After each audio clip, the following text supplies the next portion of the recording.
నమస్తే. Welcome to hit TV. నేను మీ మాధురి. ఈ రోజు మనతో పాటు ఉన్నారు కృష్ణకుమారి గారు. నమస్తే అమ్మా. నమస్తే. అమ్మా, శేఖర్ మాస్టర్ వీడియో అందులోని మీరు ఆ పాటలో స్టెప్పులు చూసారా? అదిదా సర్ప్రైజు అదిదా సర్ప్రైజు ఇలాంటి స్టెప్పులు ఎంతవరకు సమాజానికి అవసరం? ఈ కొరియోగ్రాఫర్స్ ని అంటే ఇంతకు ముందు డాన్స్ అనే దానికి భారతదేశంలో ఒక మంచి పేరుండేది. అదొక కళ. ఆ కళ కాస్త ఇప్పుడు వికృత చేష్టలతో అయిపోతూ ఉంది. దీన్ని ఎలా చూడాలంటారు? అసలు ఈ కొరియోగ్రాఫింగ్ కానీ, వర్డ్స్ న్యూడిటీ కానీ సమాజంలో తగ్గాలి అంటే ఎక్కడి నుంచి స్టార్ట్ అవ్వాలి ఫస్ట్? ఇప్పుడు ఏమంటారంటే మీకు నచ్చకపోతే చూడడం మానేయండి అంటారు. కానీ నేను తీశాను, నేను తీయకుండా ఉంటే వాళ్ళు చూడరు కదా అనే ఒక చిన్న లాజిక్ని వాళ్ళు పర్పస్ఫుల్గానే పక్కన పెడుతున్నారు. ఆ లాజిక్ వాళ్ళకి తెలియక కాదు, వాళ్ళకి కావాల్సింది డబ్బులు. ఇప్పుడు సినిమా అనేది ఏంటి? ఫక్తు వ్యాపారం. మేమన్నా ప్రజాసేవ చేయడానికి వచ్చామా? లేదు అనుకుంటే కళ కోసం కాదు, ప్రజల కోసం అని నా బోటోళ్ళు అంటారు, మీ బోటోళ్ళు అంటారు. వాళ్ళు ఏమంటారు? కళ కోసం కాదు, కళ ప్రజల కోసం కూడా కాదు, కళ కాసుల కోసం అంటారు వాళ్ళు. ఆ కాసుల వేటలో వెర్రి తలలు వేసి అది ఎక్కడ వరకు వెళ్ళిందంటే ఇంకా అసలు ఇప్పుడు ఇవాళ మనం ఎక్కడ ఆపాలి అని అర్థం కానంత వరకు వెళ్ళింది. ఇప్పుడు క్యాన్సర్ కణం ఎక్కడుందో తెలీదు, ఎంత వేగంగా వెళ్తుందో కూడా తెలియదు మనకి. అవును. ఇక క్యాన్సర్ వచ్చిన వాళ్ళు క్యాన్సిలే అన్నట్లు ఒకప్పుడు అనుకునేవాళ్ళు. ఇప్పుడు దాన్ని ఏంటంటే లైఫ్ స్పాన్ పెంచుతున్నారు తప్పితే ఏదో ఒక రోజు ఈ క్యాన్సర్ వల్ల చనిపోతారు అనేది అయితే గ్యారంటీ కదా. 100% క్యూర్ అయితే లేదు కదా.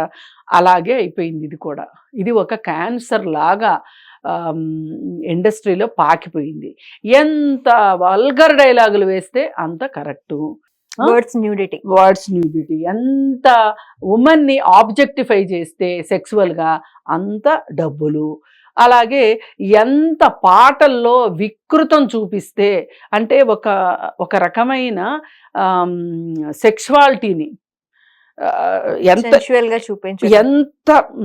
సెక్సువల్గా చూపిస్తే అంటే ఒక మనిషి ఇంకా ఒక బియాండ్ లిమిట్కి వెళ్ళిపోయేంత వరకు వాళ్ళని అక్కడ దాకా ప్రయాణించేలాగా చేయడం తప్పితే వేరేగా ఏమీ కనిపించట్లేదు ఈ మొత్తం వీటిల్లో, ఈ పాటల్లో. ఒకప్పుడు జ్యోతిలక్ష్మి, జయమాల్ని వాళ్ళు ఎక్కువ ఇలాంటి పాటలు శృంగారభరితమైన వాళ్ళు కూడా ఇంత ప్రదర్శించలేదు, ప్రదర్శించలే వాళ్ళు. అయితే నిన్న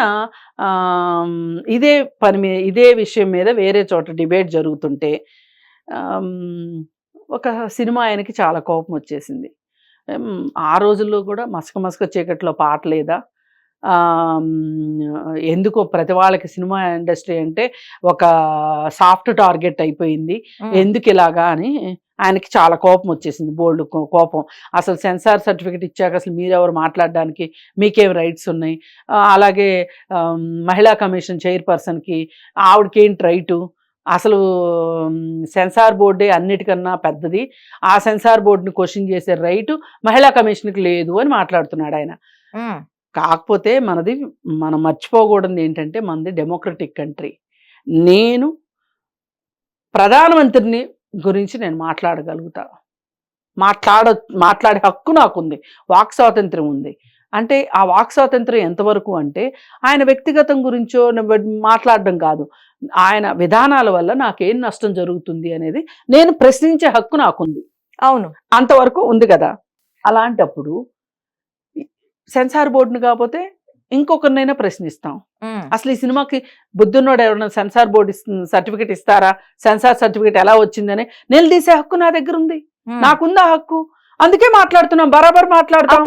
అప్పుడు ఏమంటారు అంటే మీకు నచ్చలేదు, నచ్చిన వాళ్ళందరికీ నచ్చింది కదా, వాళ్ళు ఎందుకు మాట్లాడటం లేదు, మీ వరకు ఎందుకు వస్తున్నారు అని అంటున్నారు. లేదండి, నాకు నచ్చలేదు, నాకు మాట్లాడే హక్కు ఉంది. అట్లాగే చాలా మంది కంప్లైంట్లు చేశారు ఈ సినిమాలో పాటల గురించి, సినిమాల్లో ఇప్పుడు వస్తున్న సినిమాలో స్పెషల్ సాంగ్స్, ఐటమ్ సాంగ్స్ గురించి అని చెప్పి ఆవిడ స్టేట్మెంట్ ఇచ్చారు. ఇచ్చి మీరు తీరు మార్చుకోండి అన్నారు. ఆల్రెడీ సెన్సార్ సర్టిఫికెట్కి ఫోన్ చేసి సెన్సార్ బోర్డుకి మీరు ఇచ్చిన సెన్సార్ సర్టిఫికెట్లన్నీ క్యాన్సిల్ చేసుకోండి అని ఏం అల్లా. కొంచెం సెన్సిబుల్గా ఉండండి, కొంచెం ఆలోచించండి, సమాజానికి ఏది మంచిది ఏది కాదో అని ఆలోచించండి, ఇది మరీ పర్వర్టెడ్గా ఉంది అని చెప్పి ఆవిడ చెప్పింది. ఆమె మాట్లాడిన దానికి 100% నేను ఏకీభవిస్తా ఆవిడ మాట్లాడిన దానికి. ఎందుకంటే ఆవిడికి మెమొరాండాలు ఇచ్చిన వాళ్ళల్లో నేను కూడా ఉన్నా. మా మహిళా జేఏసీగా మేము వెళ్ళి అప్పుడప్పుడు నెలకో 2 నెలలకో వెళ్ళి విషయాల పట్ల మాట్లాడి ఆ టైంకి ఉన్న ప్రాబ్లమ్స్ని బట్టి మేము మెమొరాండాలు ఇస్తూ ఉంటాం. ఆమె నేను స్పందిస్తానండి, నేను మాట్లాడతానండి గవర్నమెంట్ తోటి అంటారు. ఏదన్నా ఒక మహిళకి చాలా పెద్ద ప్రాబ్లం వచ్చిందనుకోండి, అది చిన్నగా మన లెవెల్లో పరిష్కారం అవ్వట్లేదు అనుకోండి, ఆవిడ దగ్గరికి వెళ్తాం, ఆవిడ నోటీసులు ఇచ్చి పిలిపిస్తారు. ఇప్పుడు పోయినసారి ఒకసారి వేణుస్వామికి కూడా అలాగే నోటీసులు ఇచ్చి పిలిపించారు కదా, కేటీఆర్ని కూడా అలాగే పిలిపించారు కదా. ఆవిడ లెవెల్లో ఆవిడ చేస్తారు, కానీ ఆవిడ సెన్సార్ బోర్డు గురించి మాట్లాడకూడదు అనే హక్కు మట్టుకు మనకు లేదు. ఏది సోకాళ్ళు సినిమా వాళ్ళం అని చెప్పేటప్పుడు సరే, అసలు సినిమా వాళ్ళకి మట్టుకు సృజనాత్మకత పేరుతోటి, క్రియేటివిటీ పేరుతోటి ఇలా అంగాంగ ప్రదర్శన చేయటం కరెక్టా? ఆలోచించాలి కదా. అసలు ఆ పాట ఎంత దారుణంగా ఉందంటే, ఇంతకు ముందు కూడా ఒక సినిమాలో దబిడి సాంగ్ వచ్చింది. ఆ సాంగ్ నిజంగా అండి, ఆ సినిమాలో మెసేజ్ ఉంది అనుకుందాం, ఓకే, మెసేజ్ ఉన్నంత మాత్రాన సంబంధం ఏంటి? నేను అదే చెప్పబోతున్నా. మీ మెసేజ్ ని బట్టి మీ సినిమా చూడాలి, కానీ ఈ సాంగ్ వల్ల మీ సినిమా చూడాలనుకోవటం మీ దురదృష్టం. నేను చెప్పదలుచుకుంది అది. ఇప్పుడు ఆయన కథ మీద, ఆయన నటించే కథ మీద, ఆయన నటన మీద, అలాగే ఆ తీసుకున్న సబ్జెక్ట్ మీద ఆయనకి నమ్మకం ఉండాలి తప్పితే ఇలాంటి పాట వల్ల సినిమా హిట్ అవుద్ది అని అనుకోవటం ఈ ఫార్ములానే కరెక్ట్ కాదు. పోనీ ఓకే, ఆ దబిడి సాంగ్ ఓకే, అంత సెన్షువాలిటీ అవసరమా? అస్సలు అవసరం లేదు, అస్సలు అవసరమే లేదు. అసలు కొంతమంది ఏంటి అంటే, ఇప్పుడు సపోర్టర్స్ ఎట్లా తయారవుతున్నారంటే గుడ్డిగా అయితే ఏంటి అంటున్నారు, వేస్తే ఏంటి అంటున్నారు. అదే మళ్ళీ ఇప్పుడు వీళ్ళు ఏ హక్కును కోల్పోతారు అంటే, బాలకృష్ణ సినిమాలో ఆ పాటను ఓకే చేస్తే, సపోర్ట్ చేస్తే, మీకు బాలకృష్ణ అంటే ఇష్టం కాబట్టి ఇప్పుడు ఈ శేఖర్ మాస్టర్ని ఏమనగలుగుతారు? అనలేరు కదా. అందుకే మనం ఎప్పుడు కూడా అది కొరియోగ్రాఫర్ చేసింది శేఖర్ మాస్టరే, ఇది కొరియోగ్రాఫ్ చేసింది శేఖర్ మాస్టరే. లేదమ్మా, ఎవ్వరు చేశారు అనేది కాదు ఇక్కడ ఇమ్మెటీరియల్. మనము ఈ దబిడి సాంగ్ బాగానే ఉంటది అని అన్నాము అని అనుకోండి, ఎందుకు బాలకృష్ణ అంటే ఇష్టమయ్యో లేకపోతే ఇంకోటో. ఇప్పుడు మనం ఈ సాంగ్ని మాట్లాడలేం కదా అంటున్నాం. మనం ఆ స్వాతంత్రాన్ని పోగొట్టుకోకూడదు. మనం మాట్లాడాలి అనుకుంటే ఆరోగ్యకరమైన సమాజం ఉండాలి. పిల్లలు చూస్తారు, మరీ ముఖ్యంగా ఈ పిల్లలు చూస్తారు కాబట్టి నట్టింట్లోకి వచ్చేసేసి ఇదివరకు థియేటర్కి ఈ సినిమా చూడటం కరెక్ట్ కాదు అనుకుంటే పిల్లల్ని తీసుకుని వెళ్ళేవాళ్ళు కాదు సినిమాకి. అవును, ఇప్పుడు సినిమా ఇంట్లోనే టీవీలో వచ్చేస్తుంది కదా. ఇదేది కాదు అనుకుంటే ఓటీటీలో సినిమాలు వచ్చేస్తున్నాయి కదా. ఇంకెట్లా కుదురుతుంది? పోని టీవీ సంగతి పక్కన పెట్టండి, ఫోన్ కాస్త ఒక్క నిమిషం ఇట్లా వదిలిపెట్టాము అంటే పిల్లలు ఫోన్ తీసుకుని ఏం చూస్తున్నారు? ఈ సినిమాలే చూస్తున్నారు కదా. ఇది ఇంత అవకాశాలు ఉన్న సందర్భంలో ఇలాంటి పాటలు రావటం కరెక్ట్ కాదు అనేది మా వెర్షన్. అది శేఖర్ మాస్టర్ చేశాడా, ఇంకొకటి చేశాడా, ఎవరు చేసినా సరే ఇందులో నిర్మోహమాటమే లేదు. స్త్రీని సబ్జెక్ట్ గా కాకుండా ఆబ్జెక్ట్ గా చూడొద్దు అంటారు. అంతే, స్త్రీని సెక్స్ సింబల్ గా చూడటం వల్ల ఈ దేశంలో జెండర్ గ్యాప్ పెరిగిపోతుంది. అంటే స్త్రీ అంటే ఎందుకుంది?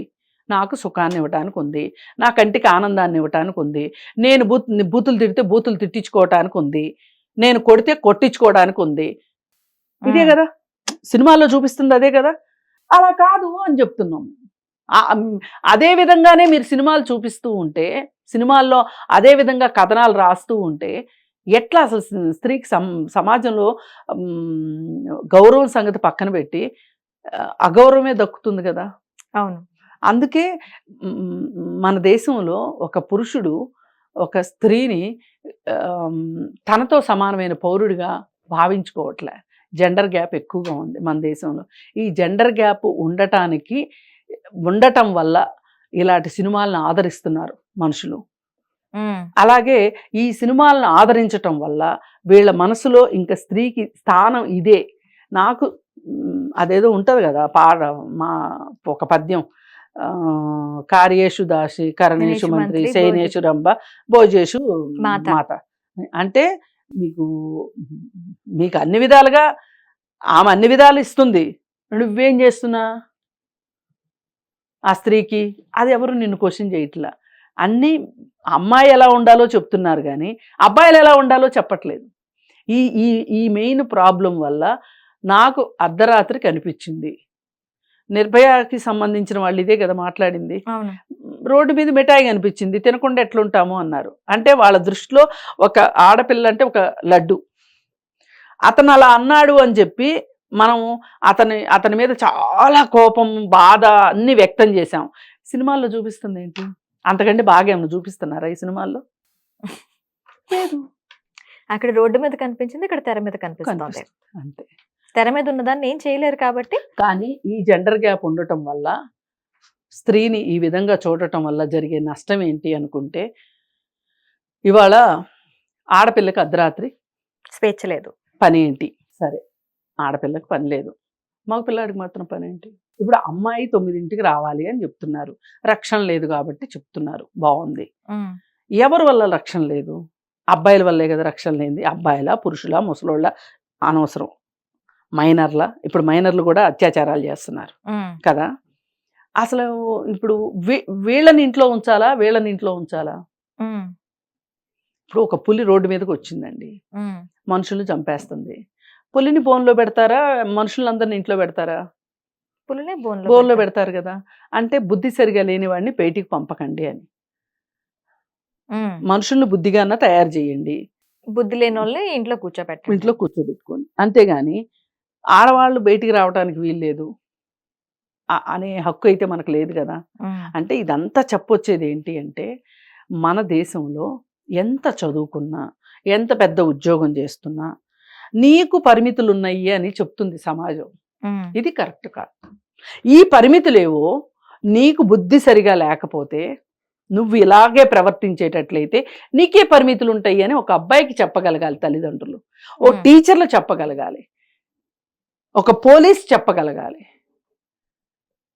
ఈ ఈ ఈ ప్రవర్తన మారిన రోజునే ఈ దేశంలో ఇట్లాంటి సినిమాలు రాకుండా ఉంటాయి, ఇలాంటి అత్యాచారాలు జరగకోకుండా ఉంటాయి. అత్యాచారాలు జరగటానికి మెయిన్ రీజన్ మహిళ అనగానే సెక్స్ సింబల్గానే చూపిస్తున్నారు. పుస్తకాల్లో, కొన్ని పుస్తకాల్లో కావచ్చు, సినిమాల్లో కావచ్చు. ఈ ఈ ప్రత్యేకంగా ఈ శేఖర్ మాస్టర్ గురించి మాట్లాడుకోవాలి అంటే, ఆ డి అనే ఒక ప్రోగ్రాం ఉంది, ఒక దారుణమైన ప్రోగ్రాం. అవి డ్యాన్స్ కాదు. మీరు అన్నారు భారతదేశంలో నృత్యానికి చాలా ప్రాధాన్యత ఉంది అని.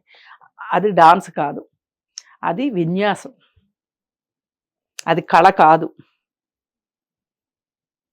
అది కళ కాదు దానిలో చూపించేది.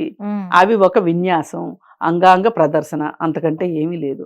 మీరు చెప్పండి పోనీ, ఈ డాన్సు పేరేంటి? డీలో వచ్చే డాన్సుల పేరేంటి చెప్పండి. లేదు, ఈ కొరియోగ్రాఫరు, ఈ శేఖర్ మాస్టర్ కంపోజ్ చేసిన డాన్స్కి పేరేంటి చెప్పండి. అంతే కదా. నువ్వు ఒకటి నేర్చుకున్నావు, నీకు ఇష్టమైనట్లు, నీ కాళ్ళు కదిలేటట్లు, నీ చేతులు కదిలేటట్లు, స్పీడ్గా కదిలేటట్లు నువ్వు ఒకటి కనిపెట్టావు. అది ఇంకొకరితో, సినిమా యాక్టర్తో చేపించావు, అది సినిమా హాల్లో వస్తుంది. అది మామూలు మనిషి నేర్చుకోగలిగేటట్లు ఉండాలి. అనుకరించటమో అనుసరించటమో మామూలు మనుషులు నేర్చుకునేటట్లు ఉండాలి. అదేమన్నా భరతనాట్యమా, కూచిపూడా, లేకపోతే ఇంకోటా ఏంటి? వీళ్ళు అసలు ఎవరన్నా ఈ డాన్స్ చూసి నేర్చుకోవాలి అనుకుంటే ఎక్కడికి వెళ్ళి నేర్చుకోవాలి మీరు చెప్పండి? శేఖర్ మాస్టర్ దగ్గరికి వెళ్ళి. అందుకని ఈ విషయంలో సెన్సార్ బోర్డు బుద్ధి లేని సెన్సార్ బోర్డు అది. దాని గురించి ఏదో సినిమా వాళ్ళు గొప్పలు చెప్పుకున్నంత మాత్రం వినటానికి ఎవరు ఇక్కడ కూర్చొని లేరు. First point. ఈ సెన్సార్ బోర్డు అనేది రాజకీయ పునరావాసంగా జరుగుతుంది తప్పితే, కళల పట్ల అవగాహన ఉన్నవాళ్ళు కానీ, సామాజిక స్పృహ ఉన్న వాళ్ళ పట్ల కానీ, లేకపోతే కాస్త బుద్ధి జ్ఞానం ఉన్న వాళ్ళతోటి ఆ సెన్సార్ బోర్డుని నింపితే కొంచెం రిజెక్ట్ అవుతాయి సినిమాలు. ఈరోజు ఏ ఒక్క సినిమాకి సెన్సార్ బోర్డు దగ్గర నా సినిమా ఆగిపోయింది అని పోరాటం చేస్తున్న వాళ్ళని చూపించండి. ఒకప్పుడు సెన్సార్ బోర్డు క్లియరెన్స్ లేక ఆగినాయి సినిమాలు అని చెప్పుకునేవాళ్ళు. వాళ్ళు ఇన్ని కట్లు పెట్టారు, ఆ కట్లు తీసేశారు, సర్టిఫికెట్ వచ్చిందని చెప్పుకునేవాళ్ళు. అసలు నిజంగా అలాంటి ఉద్దేశమే ఉంటే, అలాంటి పరిస్థితే ఉంటే సెన్సార్ బోర్డుకి ఈ దబిడి దిబిడి సాంగ్ ఎట్లా ఒప్పుకుంటారు చెప్పండి? దబిడి ఎందుకమ్మా, అంతకు ముందు ఊ అంటావా మామ, ఆ అంటావా మామ, అందులో మరీ ఘోరం కదా. అంటే నేను ఎందుకంటే రీసెంట్ టైంలో ఇదే వచ్చింది కాబట్టి నేను దీని గురించి ఎక్కువ మాట్లాడుతున్నా. దబిడి దిబిడి సాంగ్ అంతకుముందు కూడా ఉన్నాయి, ఐటమ్ సాంగ్స్ చేస్తున్నారు. ఏం లేదు, మనిషిలో ఎక్కడో మారుమూల మెదడు లోపల ఒక సున్నితమైన లేకపోతే ఒక వికృతమైన భావనలు ఉంటాయి. వాటిని తట్టి లేపి నువ్వు లేచినా పర్వాలేదు, మా సినిమా చూసి మాకు డబ్బులు ఇవ్వు, అవి నిద్ర లేచి నాట్యం ఆడినా పర్వాలేదు, నువ్వెంత చెడిపోయినా కుళ్ళిపోయినా పర్వాలేదు, కానీ మాకు డబ్బులు వస్తున్నాయా లేదా అంతే. అందుకని ఆవిడ టైంకి స్పందించారని నేను అనుకుంటున్నాను. నేరెళ్ళ శారద గారు, ఆవిడకి ఒకసారి థ్యాంక్స్ చెప్తూ సినిమా వాళ్ళు కూడా దీని గురించి ఆలోచించాలి. కొంచెం ఈ మహిళలు, సినిమా అనేది ఇంతకు ముందు విజ్ఞాన ప్రదర్శనగా ఉండేది. ఆ విజ్ఞాన ప్రదర్శన కాస్త ఇప్పుడు ఉన్న సినిమాల్లో విజ్ఞానం ఉందా, వికృతం ఉందా? వికృతమే, మొత్తం వికృతమే. కథ దగ్గర నుంచి, పాటల దగ్గర నుంచి, సాహిత్యం దగ్గర నుంచి అన్ని వికృతమే. అవన్నీ సరిపోయినట్టు ఇప్పుడు ఈ డాన్స్ మాస్టర్ వల్ల ఈ పాటలు, ఈ కొరియోగ్రఫీ కూడా దారుణమైన పరిస్థితిలోకి వెళ్ళింది. ఇది కరెక్ట్ కాదు. ఇప్పుడు పుష్పలో సాంగ్స్ కూడా కొన్ని అభ్యంతరకరంగా ఉన్నాయి. మరి ఎలా అయిపోయిందంటే ఇది ఒక గొంగళి, ఎన్ని వెంట్రుకలని అర్థం అని ఒక నిస్పృహ వచ్చే పరిస్థితిలోకి తీసుకొచ్చారు. మేము తీస్తాం, మీరు చూస్తే చూడండి, లేకపోతే మానేయండి. లేదు, అంతే సింపుల్. ఓకే ఓకే అమ్మా, థ్యాంక్ యూ.